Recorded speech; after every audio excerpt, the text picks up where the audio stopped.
on how to transfer money to GoTyme Bank account from MariBank app. Kung hindi mo kabisado kung paano ba mag-cash in or mag-top up sa iyong GoTyme Bank account, gamit lang yung ating MariBank as formerly known as Banks, then station ka lang at start na natin. So ang next step ay kailangan mo lang mag-login or i-open mo lang dito ang iyong MariBank app, i-click mo lang. So, dito lang sa ating MariBank profile homepage. And then next step, kailangan mo lang i-select dito yung transfer. And then next step, dito na tayo sa pay/transfer or transfer to. Kailangan mo lang i-tap dito yung other bank.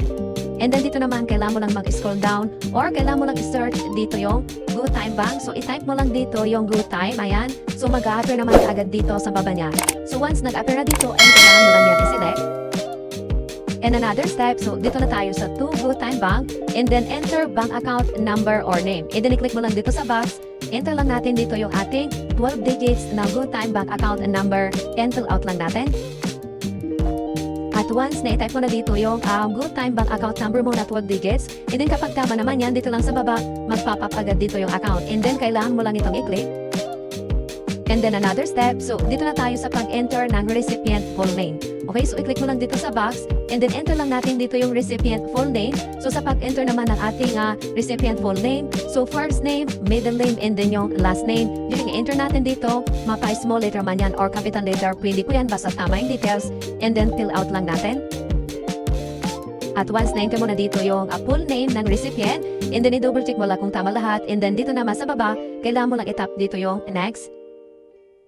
And another step, so dito na tayo sa transfer and then makikita mo naman dito yung details ng GoTyme account and then i-click mo lang dito sa box, enter mo lang dito kung magkano yung amount na ita-transfer mo and then kailangan mo lang i-click dito yung done and then next, dito na tayo sa transfer method. So dito naman may option dito kung ano yung transfer method yung gagamitin mo. So mayroon ditong InstaPay, yung processing time po niya is real time and then ito naman yung PisoNet, so processing time in the next banking day. So since isi-select natin dito yung InstaPay dahil gusto natin itong real time and then i-tap mo lang dito yung confirm. Ayan, so makita mo naman dito yung transfer fee natin ay free po ito dahil si MariBank or formerly known as Bank, nagbibigay po ito ng 15 times na free transfer weekly. Ayan, so ito yung maganda kay MariBank. Okay, so dito naman sa note is optional lang naman yan. And then kapag okay na, i-double click mo lang lahat. And then dito naman sa baba, kailangan mo lang i-tap dito yung next.